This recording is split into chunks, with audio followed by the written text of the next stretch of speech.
নমস্কাৰ স্বাগতম জনাইছো মোৰ চেনেলৰ আন এটা ভিডিঅ'লৈ আৰু আজি মোৰ হৈতে আছে এগৰাকী ট্ৰেন্স ওমেন মায়াপ্ৰিয়া কলিতা বা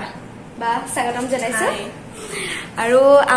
মই যেটো চেনেলত কাম কৰো এনি টাইম ইণ্ডিয়াৰ কাৰণে আমি বাৰ লগত আজি এটা ইন্টাৰভিউ কৰিছো মই হেটো আপোনালোকে চাব পাৰিব এনি টাইম ইণ্ডিয়াৰ পেজত আৰু এতিয়া মই সবুকে বাক মানে খুদিব বিচাৰিছো যে আপুনি যেহেতু জন্মতে এজন পুৰুষ আছিল ন তাৰ পিছত অপাৰেশন কৰিলে আৰু সেই নাৰীৰ মনটোক বুজি পেলাই আপুনি ইমানখিনি আগুৱাই আহিছে আজি সমাজত নিজকে এগৰাকী নাৰী বুলি পৰিচয় কৰি দিবলৈ সক্ষম হৈছে এই ক্ষেত্ৰত কি ক'ব সবুকে মনৰ অনুভৱটো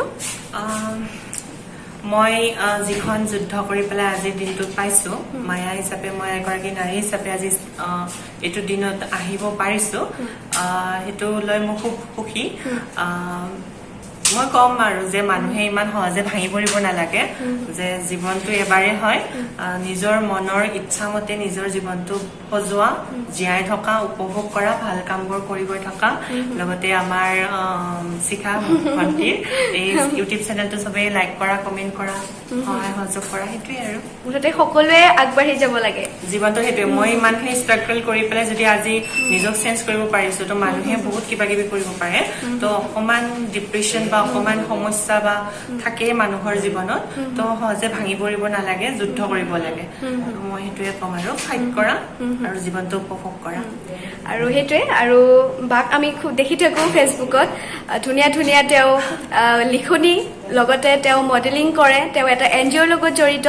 আৰু তেওঁৰ ঘৰ হৈছে মিৰ্জাৰ হুদুমপুৰত আৰু মোৰ বৰিহাটত গতিকে তেও ঘৰ মোৰ ঘৰৰ পৰা বেছি দূৰ নহয় আমি মানে একে ঠাইৰে আৰু খুদিব বিচাৰিছো যে প্ৰতিগৰাকী নাৰীৰে এটা সপোন থাকে ন যে মাতৃত্বৰ গৌৰৱেৰে নিজকে গৌৰৱান্বিত কৰাৰ বাৰ আছেনে একদম 100% আৰু তেও ইতিমধ্যে এটা অপাৰেশন কৰিছে দিল্লী ইন্দোৰ হস্পিটালত সেই ক্ষেত্ৰত কি ক'ব যে কিমানখিনি মানে পইচা গল আৰু পইচাটো গৈছে আৰু 3 লাখ মান গৈছে সব টোটাল খৰচ আৰু এইখিনি কৰাৰ কাৰণে হয়তো আজি মই নিজৰ জীৱনটো পাইছো বহুতে ভাবিব পাৰে যে তেওঁ পইচাটো অযথা খৰচ কৰি কিন্তু এনেকুৱা নহয় মই মোৰ জীৱনটো আজি জীয়াব পাৰিছো হেতুলৈ মই খুব মানে হেপি আৰু লগতে পইচাটো কেতিয়াও মানে মই অবাবত খৰচ অথলে যোৱা নাই আৰু আগৰ জীৱনটোৰ তুলনাত বৰ্তমান আপুনি কিমান সুখী আগৰ জীৱনটো মই জীয়াব পৰাই নাছিলো 1% জীয়াব পৰা নাছিলো এতিয়া মানে খুব ভাল আৰু 100% এতিয়া তেও খুব সুখী আৰু আসলতে তেও মই কথা পাতি গম পাইছো যে তেও মানসিকভাৱে খুব শক্তিশালী আৰু ঘৰটোতো সাপোৰ্টটো নাই চাগে এই ক্ষেত্ৰত সাপোৰ্ট একেবাৰে নাই যি ধৰণে ধৰা এটা ছোৱালীক মানে একচেপ্ট কৰি ল'ব লাগে যে যি আছিলে আগতে এতিয়া ছোৱালী হয় আমি নেকি অকমান মৰম কৰিলে ভালে হয় নেকি বা আগতে যি আছিলে আমিও বুজি পোৱা নাছিলো এতিয়া বুজি পালো এতিয়া এটা ছোৱালী পাইছো যে মৰম আদৰখিনি ছোৱালীৰ দৰে দিব লাগে মানে সেইটো বস্তু নাই আৰু সেইটো মানে দুখটোত আছে অন্তৰত আৰু সেইটো বেলেগ কথা এতিয়া মই নিজক লৈ বিজি আৰু সৰুতে কি সপোন আছিল মানে ডাঙৰ হৈ মানে কি হ'ব মই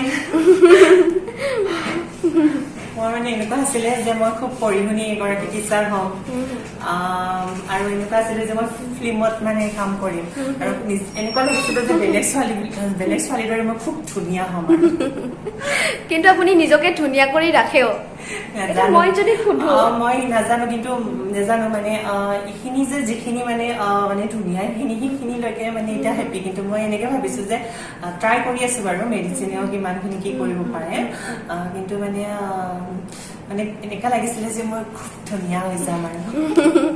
জীৱনৰ সংজ্ঞা যদি মই সুধো কি ক'ব জীৱনটো খুব মানে ছুটি দুখ কৰি আমাক দীঘল কৰি পেলাই গতিকে জীৱনটোক আমি জীয়াব লাগে এটা নিজৰ ইচ্ছা মতে আৰু ইমান সহজে ক'ব নোৱাৰি জীৱনৰ সংজ্ঞাটো কিন্তু জীৱনটো উপভোগ কৰা আৰু নিজৰ কামবোৰ কৰি গৈ থকা সেইটোৱে এতিয়া বাৰ যিখিনি হেটাৰ্ছ আছে মানে যিয়ে আপোনাক উপলুঙা কৰে বা সমালোচনা কৰে সেই সকলক কি ক'ব সেই সকলক কম এয়া চোৱা মই এতিয়া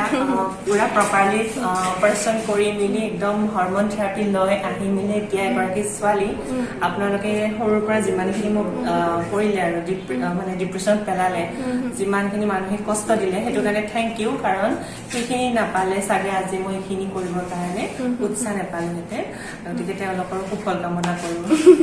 আচলতে জীৱনত শত্ৰু থকাটো কিন্তু বহুত আৱশ্যক কিন্তু মই এটা কম যে মানুহক সমালোচনা নকৰি মানুহক ছাপৰ্ট কৰা উৎসাহ দিয়া প্ৰেৰণা দিয়া মানুহৰ ভুল ভ্ৰান্তি হ'ব পাৰে সেইটোক আমি পাহৰি পেলাই কেনেকে সেইজন ব্যক্তিক আমি ভাল এটা কামলৈ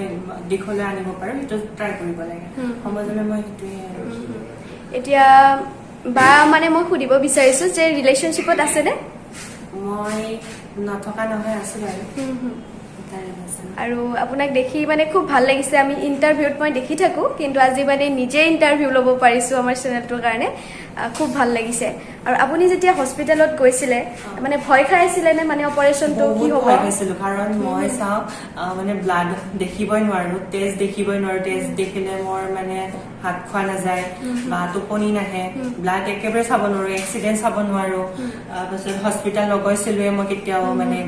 গন্ধবিলাক সোমাই গ'লে মানে মোৰ ভাত খাব নোৱাৰো এনেকুৱা ধৰণৰ বহুত প্ৰব্লেম আছে মোৰ মানে এনেকুৱা আৰু সেইটো সেইগৰাকী ব্যক্তি আজি মই কেনেকে ইমান ডাঙৰ অপাৰেশ্যন কৰিব পাৰিলো কেনেকে মই সেই অপাৰেশ্যন থিয়েটাৰত সোমাব পাৰিলো ইমান ডাঙৰ অপাৰেশ্যন এটা কেনেকে কৰিলো মানে মই নিজে ভাবিব নোৱাৰো একচুৱেলি এই ক্ষেত্ৰত মোক সহায় কৰিছে মই হস্পিটেলত যেতিয়া কাম কৰিছিলো তেতিয়া মানে বহুত পেচেণ্টক দেখিছিলো পেচেণ্টৰ লগত কাম কৰিছিলো বহুত ৰোগী মানে ডেথ দেখিছিলো মৃতদেহবিলাক দেখিছিলো তো সেইবিলাকৰ কাৰণে চাগে মোৰ অলপমান মেণ্টেলি মানে হেৰি ষ্ট্ৰং হলো চাগে সেইটো কাৰণে অপাৰেশ্যনটো কৰিব মানে টান নাপালো একদম আৰু মই শুভেচ্ছা জ্ঞাপন কৰিছো আপুনি সদায় হাঁহি থাকক কেতিয়াও নিজকে দুৰ্বল কৰি নেপেলাব আমাৰ যেনেকে জীয়াই থকাৰ অধিকাৰ আছে আপোনাৰো আছে গতিকে সদায় আগুৱাই যাওক ভাল ভাল কাম কৰক আৰু লগ পাই থাকিম thank you so much bye গতিকে এতিয়া আমি বিদায় লৈছো ধন্যবাদ